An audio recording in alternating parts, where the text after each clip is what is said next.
Yes, Peter.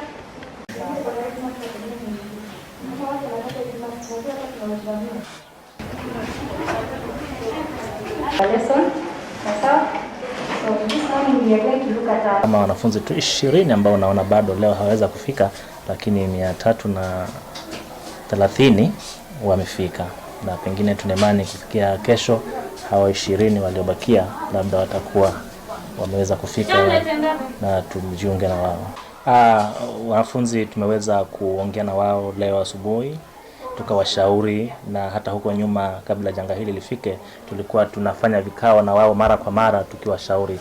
Hivyo basi leo tumefanya hivyo, na bado kila baada ya muda fulani tunawaita pamoja na tunaongea na wao kuhusu hili janga la corona. Tunawapatia zile protocol zote wa observe, tunawapatia ushauri, na tunaweza sema ushauri wanaoshika vizuri, kwa maana tunaona ule ushirikiano mwema kati ya walimu, wazazi na wanafunzi, hususan wakati upande wa kujikinga na mambo ya corona.